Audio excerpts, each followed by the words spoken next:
Assalamu alaikum hormatly vatandaşlar. Saparaga salamu alaikum. Wa alaikum Halmurad ağa gowmusunuz?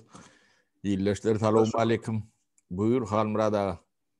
Yama sapara ne şu sonku bir hepten dowamını bir hepte 10 günün dowamını ne bizim yaşlarımız, zenarlarımız, halkımız bir topar meseleni ortaya çıkarttı. Şolun içine en esasıdır şol çağalara yankı bir kasam okutturulmağı, niyazın dövründen başlap şu güne çelle şol yani çağalar bağından başlap yani mektep okuvchilarına çelle ya mektep otoryansa her bir klasda da şol yankı devlet yolbaşçılarının portreti du şolun adına aydılyan alkışlar dur hem de kasam var.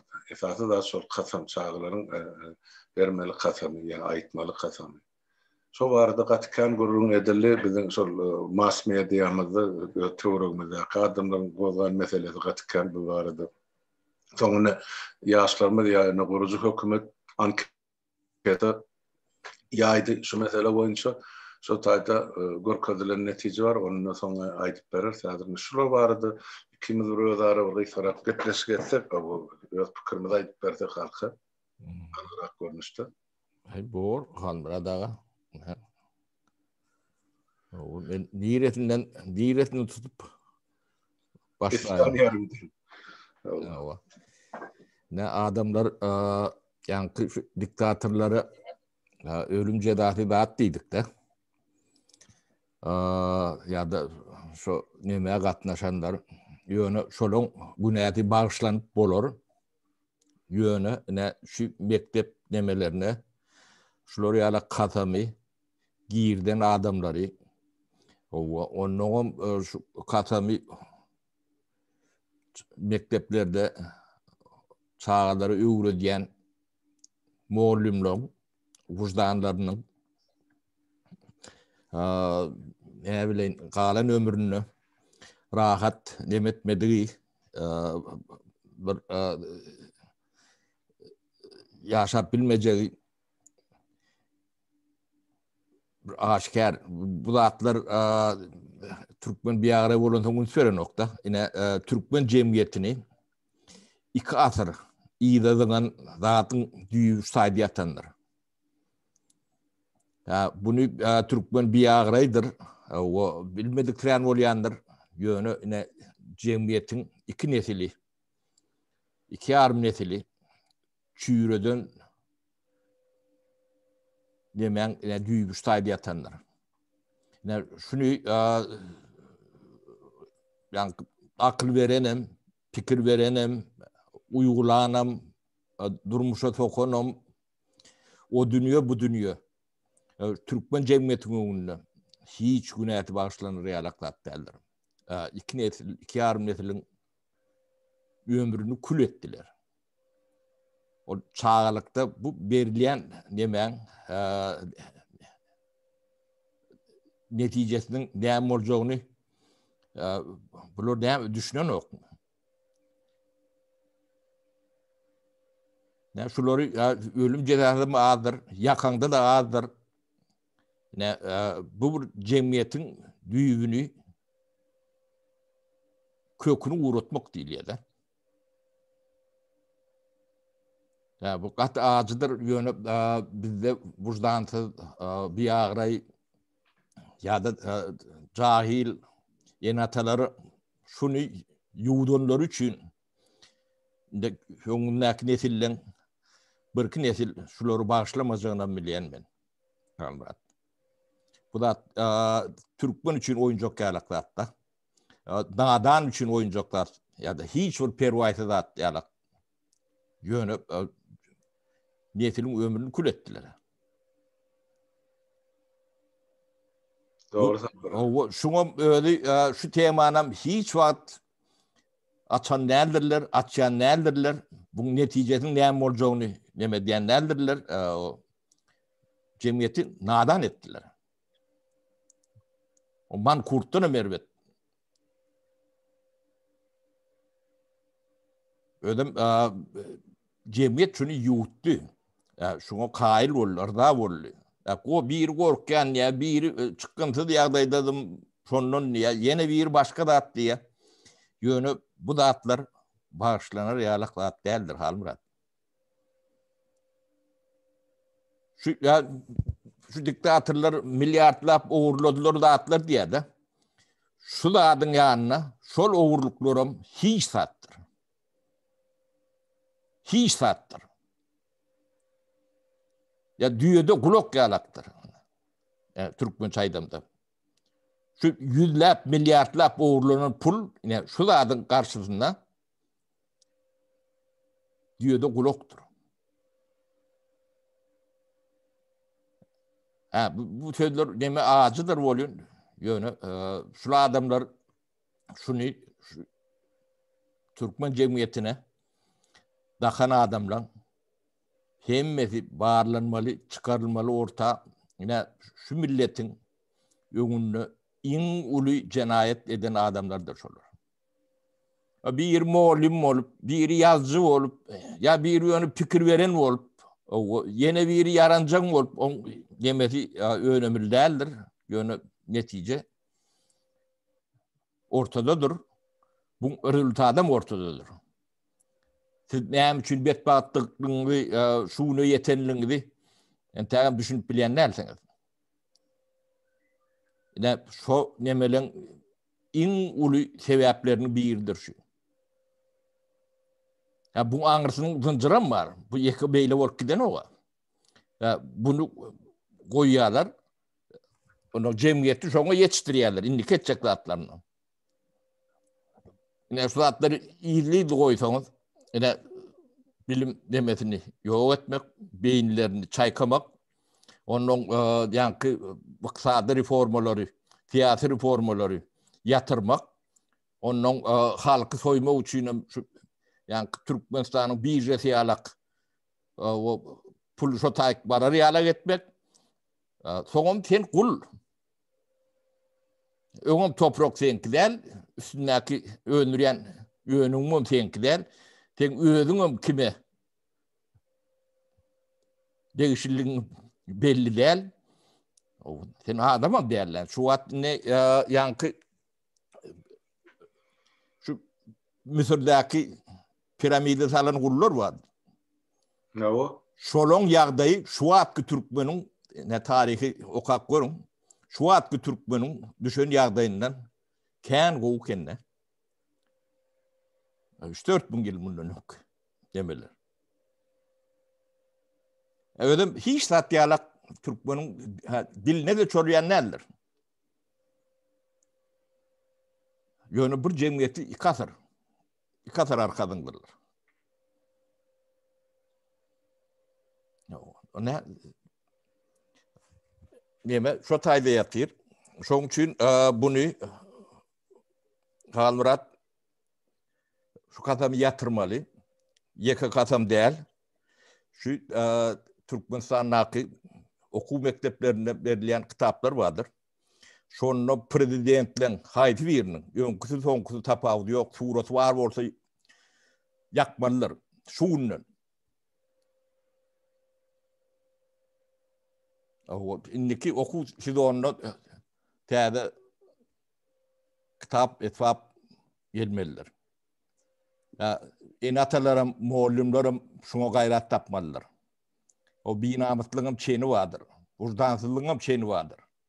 Siz onu hemme günahını plandan nemeden görecek oluyorsunuz. Özünüzde oturundur. Ne göreli ne? Şu cesaret edip bilen yok. Yani oku esbaplarının içine o siyasi adamın portretlerin propagandası yapılması ullukan cinayettir.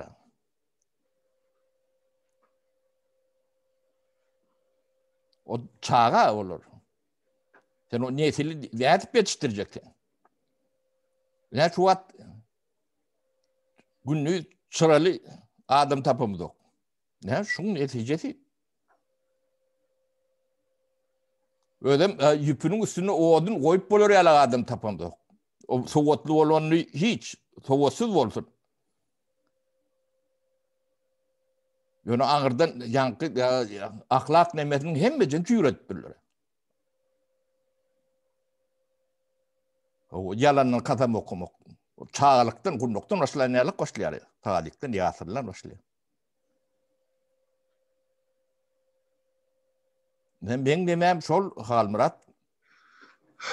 Doğru sapara dinle otuymur. Yüreğim sana bir ağırda soylan yalla. Enterim dil ucundan aydı otinde. Ağırda bolup geçen tragedi. Ağırda düğün kuşun kınesile der. Şolun ziyani ya neticesi. O nesile yeterlik ziyan soktular da. Onun planlaştırılıp edilen iş olmaz. Yani şu zatla göz başında duran adamlar var. Bunların her birinin adı var, familyası var. Şolun ikisini ben biliyen ne sapara. Şol parlamentte başlandı. Şol ilkinci, şol yankı garaşdyrlygy çıkacak diyen wagtymyz 91-nji ýylda 90-njy ýylyň ahyrynda ol öň Türkmenistanyň bilim ministri Aliýew diýip bir denan bardy, bilemem.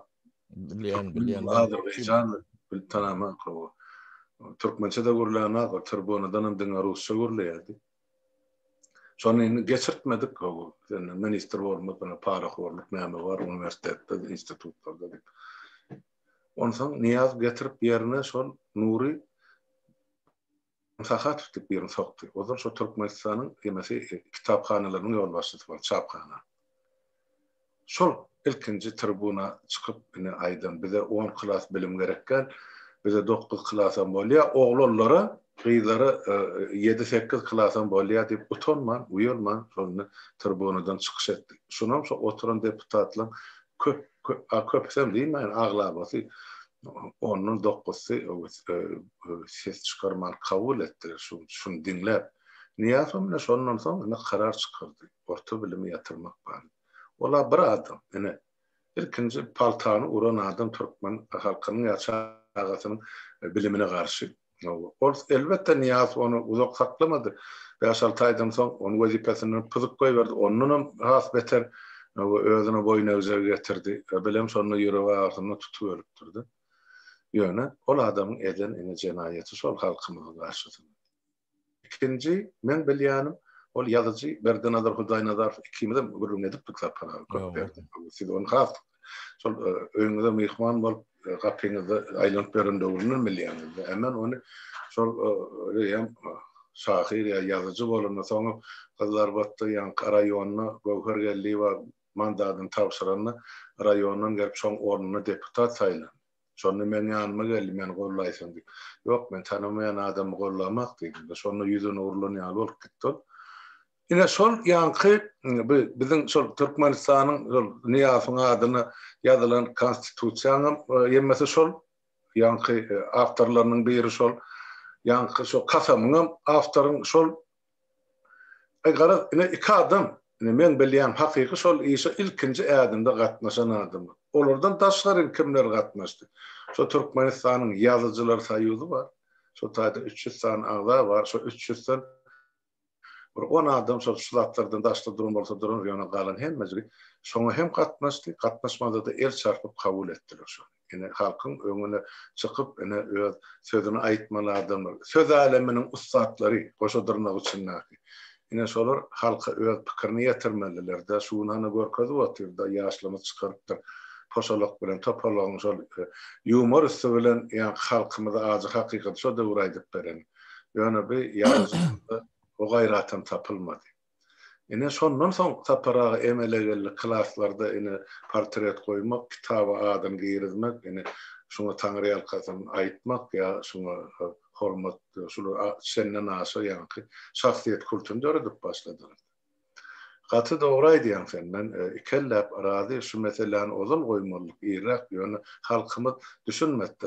Indi bilýär, şu wal goýulsa, şoňa da düşünýän adamlaryň sany yeterli sebäp nämeden bilýän? Şol ýaşlar goýdular da ýanky anketanda kim öz çağasyny şolar ýaly kasam okutma arazy diýeni 10 adamdan 9-sy men garşy diýip ses berdi.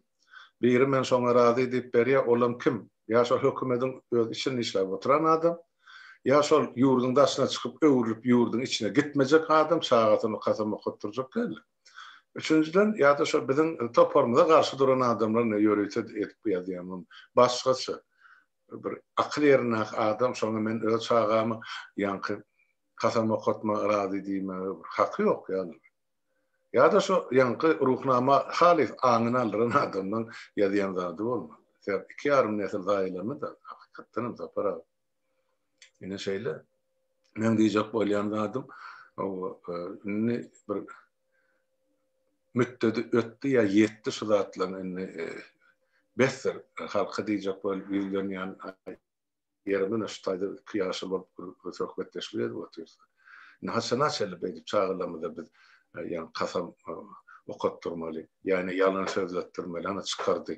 2 yıl izleydiğine çağrılar önüne sürüp çıkarıyor. Ay bizine değerli planı doğruluk nimettik. O alkış okuya nimeti.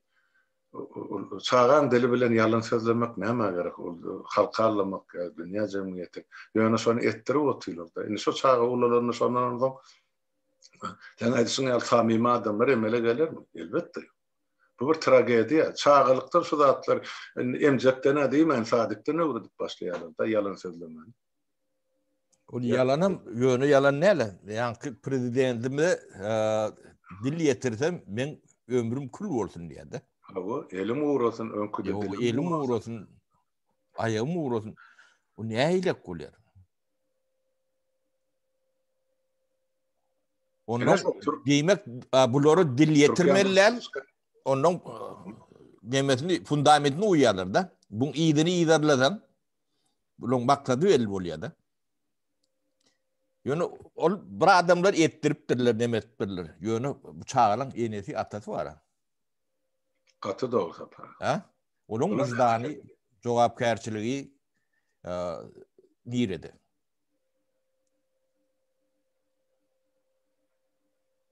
Çağılanın önünde cevap veren oklu mu kan? Bu geleceklerin önünde cevap veren oklu. Onun muallimler var. Yani pedagog değil ya da. Yani şu zatla manasını düşünen oklu mu? O korkuyamışsın. İş taşla. Hemen taşla. Halmurat 2 yarım nesil bu oyuncak zat değil abi. Ömürlerini kül ediptir. Kül ne görü otuyorsa. O bu rehabilitasyon edip bolyanı bolya o da 1%, 2%, 5%. O kalan ne gidip öğrenemem.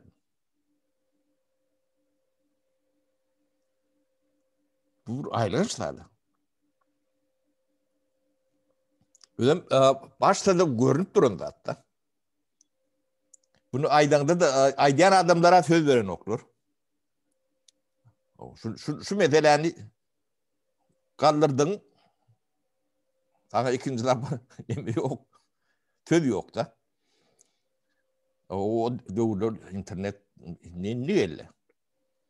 O bolcaklat bolup beyem nemeden sinirlikten aşan son söz alanda almanda bu datlar düzeltmek kolay dat değil.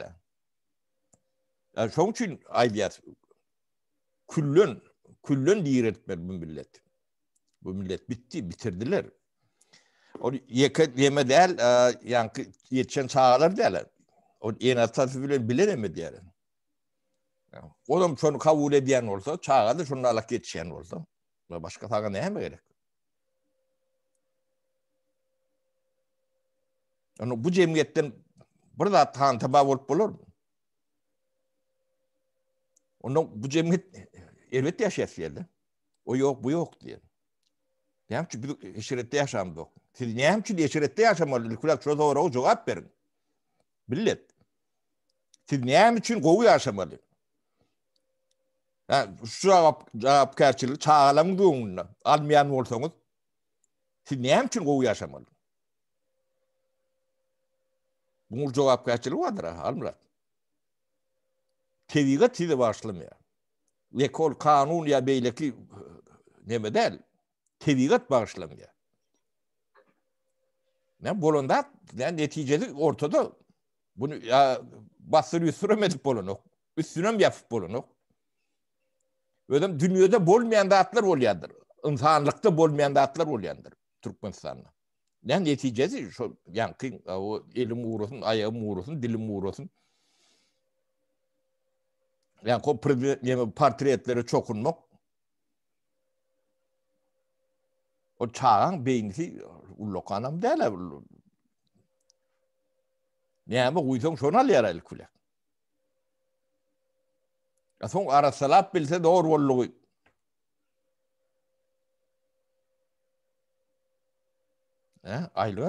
Aylans demeň demesi. Almrat. O hakykatdan şeýle sapara biz çağan psihologasyny şo kiçikliginden bular daýalýarlar, ýene öz bir mankur dedik goýýarlar da adam. Ýogam şol bulan şol kasamdy ýani öz-özüne gargyş etmeli.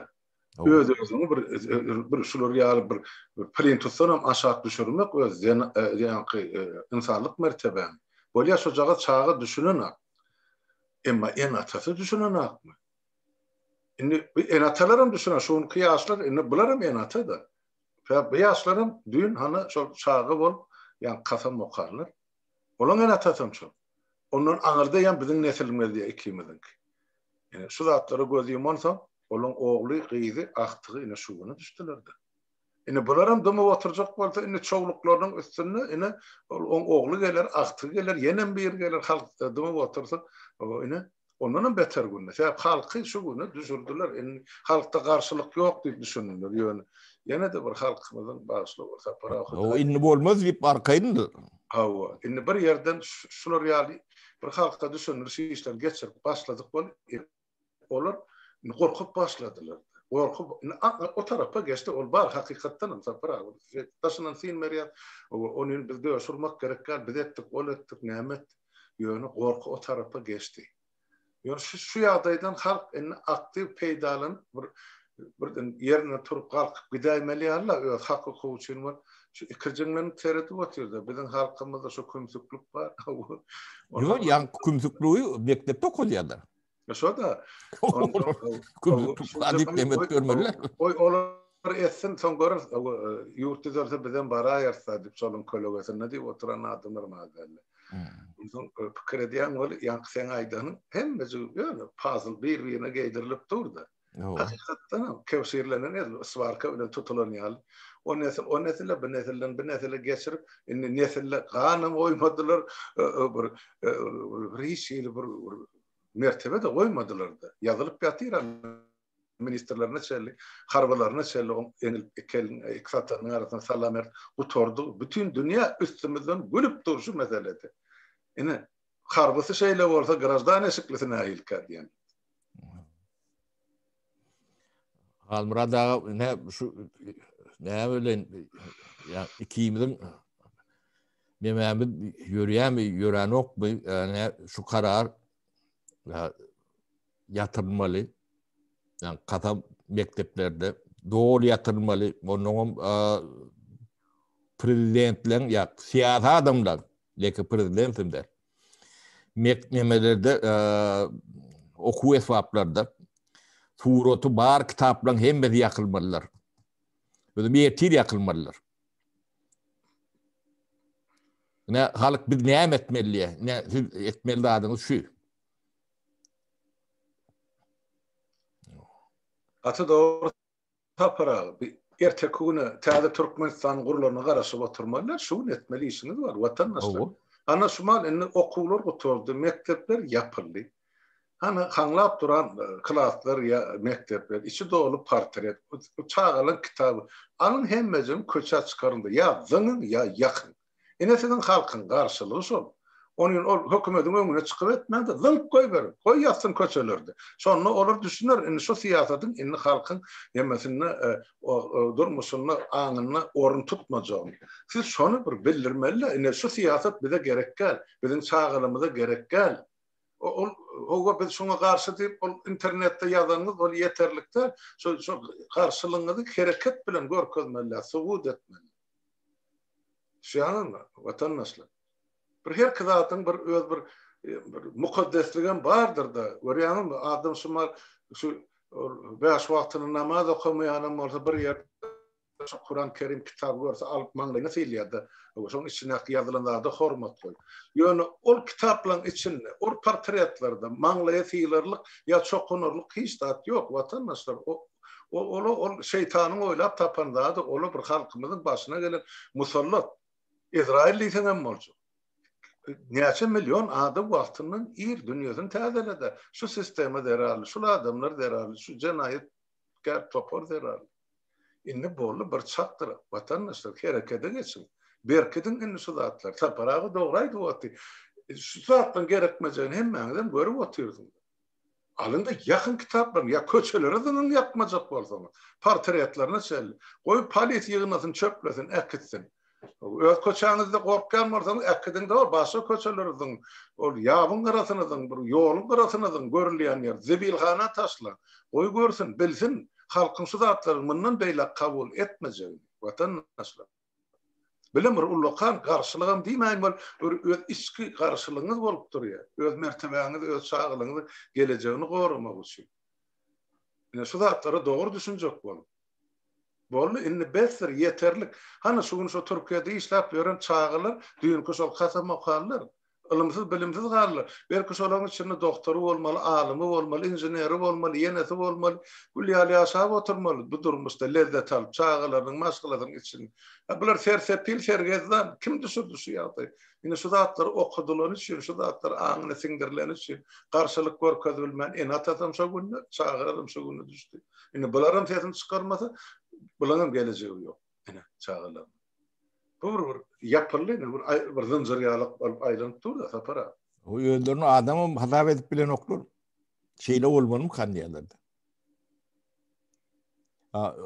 Ýanky ýurduň içinde de halka adam hatabyna urulanýar. Özüm bir-biriniň el bilen etdirler. Bizim düşmanymyz daşynda değil, halkymyzyň düşman öz içinde. Halk şu zatlar ýol berensen, indi şu zatlar peýda bolýardy. Eger halk öz hakkı gowy gyzyl ýumrugyny döwüp duran bolsa, kim şu zatlar edip biljek halkyň garşysyna? Hiç kim. Ýöne men ýene bir zady bilýän, şu zatlara goşulmajak bolup, o çağıran şu zatlardan aman saklajak bolup, özlerini dağı, düze, dereleri, jülgelere, guma urup giden maşgarlygatyka göçüp gitdiler. Şu görmejen, çağırlymyz şu zatlar eşitmesin, şu kasamam aýtmasyn, diýmesin. Ýöne olum çykalga däl, problemden gaçyp gutulup bolanaga, probleman çözüp gutulup bolýar. Halk şoňa düşünýär. Şu mal Türkiýe işe çykdyk, meselämiz, problemamiz çözülýär, ýerimiz aklyr hiç olmagyna garny dok diýdi. Belkim garny doktor bolsunum, watandaşlar. Ýöne on kellesine aňyny näme goýaňyr da şol haramkor jinaýatkar hökümet. Şo barada oturup bir 5 minut pikirlenäýin. Ya sizin ýaşlyk gujurumuz näme size 100 ýyllyk berilendir diýen. Bizim düýün sapara kimiz ine bilegimiz bilen pälwany hal öňümizden çykan ýykyp bilýärdik. Indi ýaş bir çene baransaň bu zatlar eýgerden siz näme şu ýola gelmersiň, ýaşy güne ýaşy durmuşy. Bir her kadadyň bir öz çözmeli wagty var, etmeli işi var. Şoňa çagyrýar biz sizi. Gaýrat edin. Ondan Halmurat meme türmelerde adamlar kende. Türmeleri açmaly. Mine men ýene bir tapar näme diýen gerek bolsa şoňa karar alaly. Türmeleň içindäki adamlar daşynnaky şolary türme saran adamlardan jedaty müň etse az. Şoň üçin türmeleň hemmesini açmaly we örmeli halky. Olaň hemmet bolmasa haram ölýär. Bu ıssyda olar ýaşar ýalygym der. Kedelçiligim üstüne. Doğru sapara. Geçen yıl meraydık gelýär şu. O. Ne şu mesela cevap berýän ýolbaşçylar vardır. Sizin bukul gitjek ýeriňiz ýok. Iň soňy sizin hemmäňiziň adyňyzdan belli bor, edinlemäňizden belli bor. O jedaňyzdan belli bor. Şoň üçin öňünden aýdylýar şu türmäň içindäki adamlaryň hemmesini boşadyň. O jenayetin iyi dediğini siz bilen yok. Cenayet daşardadır. Daşındadır. Şolar adam öldürenen bolsa şolondan günäsi azdır. Kän azdır. Şolon günäsi ýa-ni mektebiň direktori vardır. Türkmenistanda. Orta mektebiň direktorinden islenlik türmäň içindäki oturan adam günahı çoğunkudan azdır. Men çeýderek düşündirýän, düşünükli olur ýalak sizler. Siz günahın nämedigini bilen zok. Katı da olsa para. Bir cenayetçi bir adam öldüren olsa mektep direktörü davucu mogollymyr her ýylla yüzlerçe adamyň çağany öldürýärler aňyny näherler. Ne genosit nerede? Men onu elementar nemet on üstünü aşağı nemede mokta. Ýöne bir mollüm ýa mektebiň direktiri bilen adam öldüren, bir adam öldüren, ýa türmede oturan adam bilen ikisiniň cenayet nemeti, günäsi deňeşdirer ýalak däldir. Şoň üçin açyň şuga piýaskel berýän adamlar hemmäňiz gatul cenayet edýänsiňiz. Geleceğin oňuny diýensiňiz. Jogapkärçiligim bardyr. O bukuljak banaňyzam ýokdur. Biroň hemmesi orta çykar. Ine biz şu wagt ýörüýdi komissiýa der, şu bilim sistemasyna, şu ideýaları, şu pikirleri, şu nemeleri ýirmäge kömek eden ya eli var adamlar hemmesi bir näçe nesillep atları ortada bolmalydyr şular. Çıkar, taplar.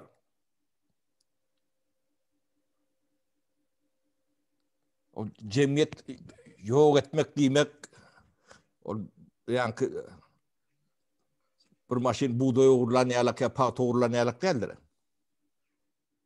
Hakyky.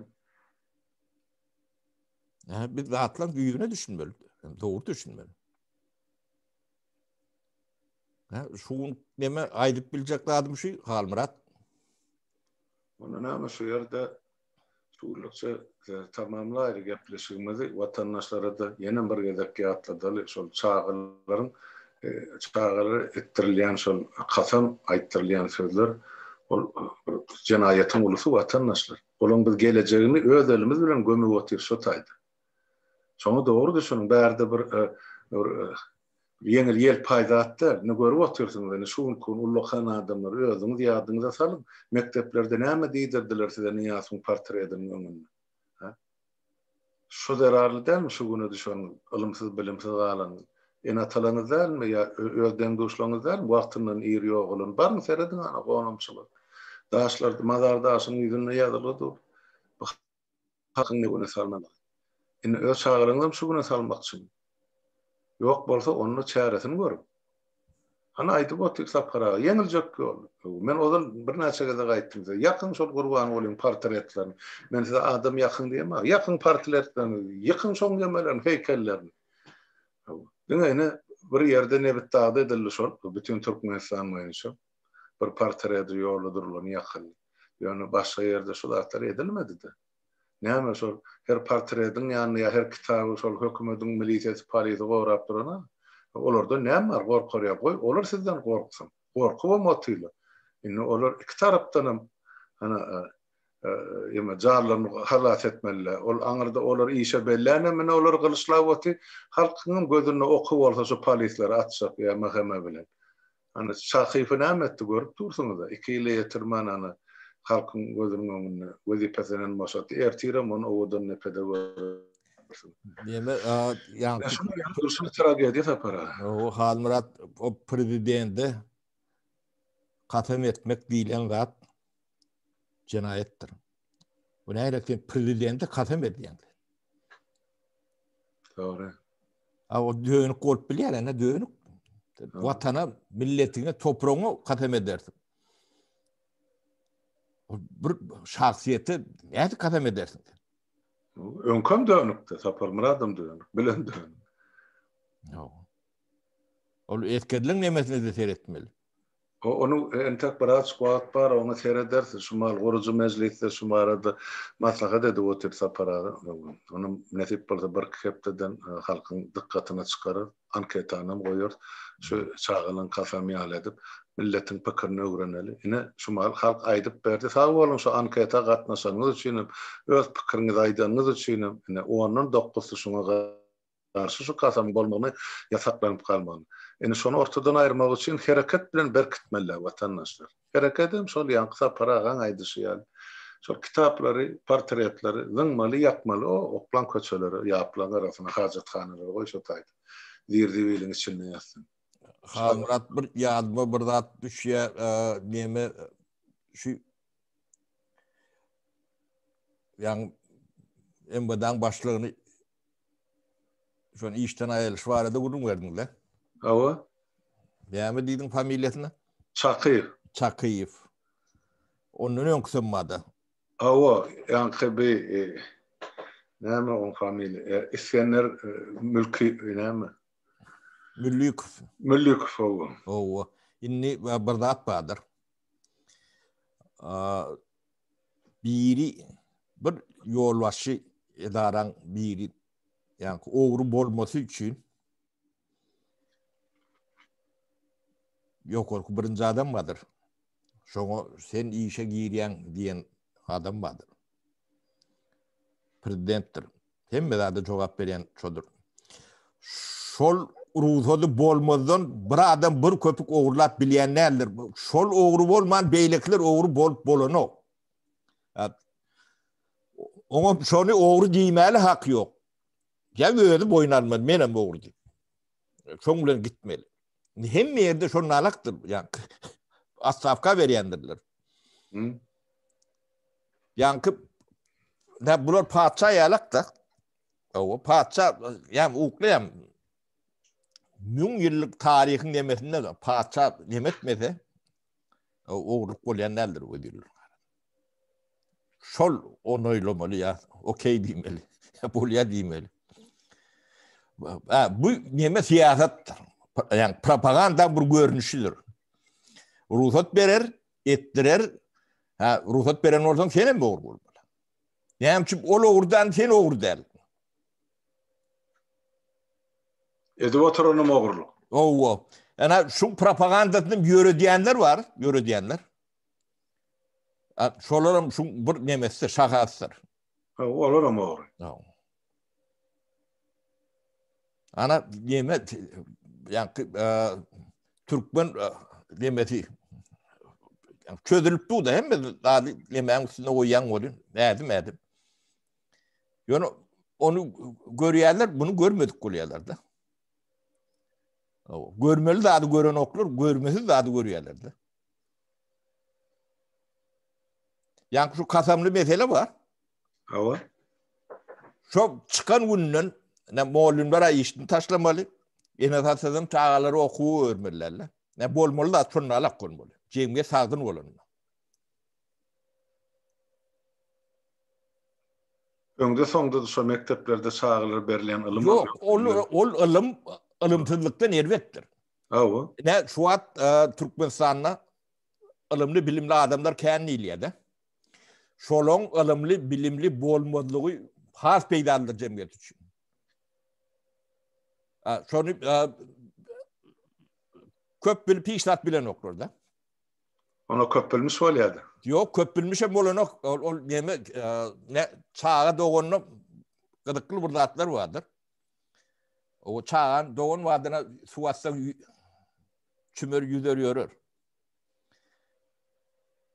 O yönü 6 aydan son su atsan yüzüp bilmez. Ne şolarını yadından çıkarmalılar. Yani şu instinktler vardır. Son yadından çıkarmalı son öğrenmelidir. Köp zaten yadından çıkarmalı son öğrenmeliler. Bunlar ne şu primerden ne mi diyenler? Şu ılımlı bilimli, ben diplomlu Türkmenistan'ın nimetini kurtardım diyen adamlar var. İlk vilak yani natural yağdayına gelmeli, bilimi son almalı. Bu alan bilimleri dine diyendir. Durmuşta diyendir. İnsanlığı diyen yönü neme de derler. Cemiyet, İslamik cemiyeti. Baran yerlerindeki cemiyeti de derler. Ona şu bilmeyeni bilen okulur, ters bileyeni bilen okulur. Bu zatlar daşından seyredende şeyler görünüyor da Halmurat. Evet, görünüyor var. Gözünü dökülüp dur. Onun ne için bir adam hatanı uğran okulur diyedi. Yani adamdan habar vermeli külep. Näyle adam bugün. Çala burada diýsеň menden 2 ya 3 diplom men eýesi 22 sana bolsun. Halmurada 22 sana. Şu diplomda ne peýda jemgyýetiň şu ýagdaýda şu halda ýaşap oturýar sen şoňa dogurluk gözü bilen seretmesen. Jemgyýetine de başgalasyny beýle. Başgalarny şonu maşgala da jemgyýetiň bir öýjügi de sen şu taýda öz emäň mertebäň maşgalaryny öz hak hukukyny gorap bilmedik ýagdaýynda sen o diplomyň ne peýdasy bar men düşünüp bilim. O kime gijenlemek üçin olar diplom alın. Wezipelemek üçin yani wezipede adama bagly durmuşy ya bir şular ýaly geleceği kepil geçen akta. Wezipe bulmar erti ýok. Ol hiç kim ol ömürlük berilen zat däl, wezipe diýilen ömrüň ýaly. Wezipe var, hüneri ýok. Diplomada bilimi ýok, ilimi ýok. Bir zat diýsem öýkeli ýalar saparaga soňra. Tertinde otursunlar. O zatlar bilen işimiz ýok. O biz Halmurat biz hanky dollar däl, euro däl biz söýür ýaly, gowur ýaly. O size yaranjak bolup gören adamlarym däl. O eştersiz diýilse eştersiz eşitmeden teterrende o zatlara da dememiz ýok. O arkaňy tutmort nämet mezbel şidin tutan arkaňydan berek geldi. Onu o taýym şonu alakdyr. Bolşuňyz şu bolsa siz biriň arkaňy tutuňyzda ne ýadar tutmaňyzda ne ýadar. Durmuş sizin çağalaňyza gerek. Gelecekde nesile gerek. O sizden mevlid geçti. Siz öz nemäňizi hem leptaňyzy sallyňyz. Etip bilen nemäňizi etdiňiz.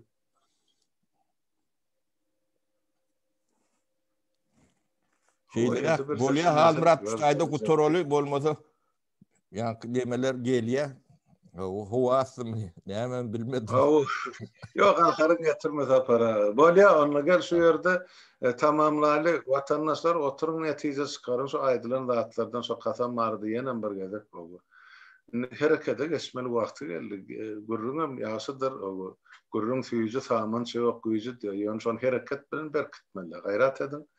O kynam bolsa, agrym bolsa, şu mesele hötdesinden diňe halk bolup siz gelmeli. O bizim başardığımızdan size golluk. Elmadam edersin. Bu arada gurrunam ýok. Borany hemme aňyň öňünde saglyk watandaşlar sağ olun. Sapara senem sağ ol. Gelenim üçin sohbetleşmek üçin. Sağ ol.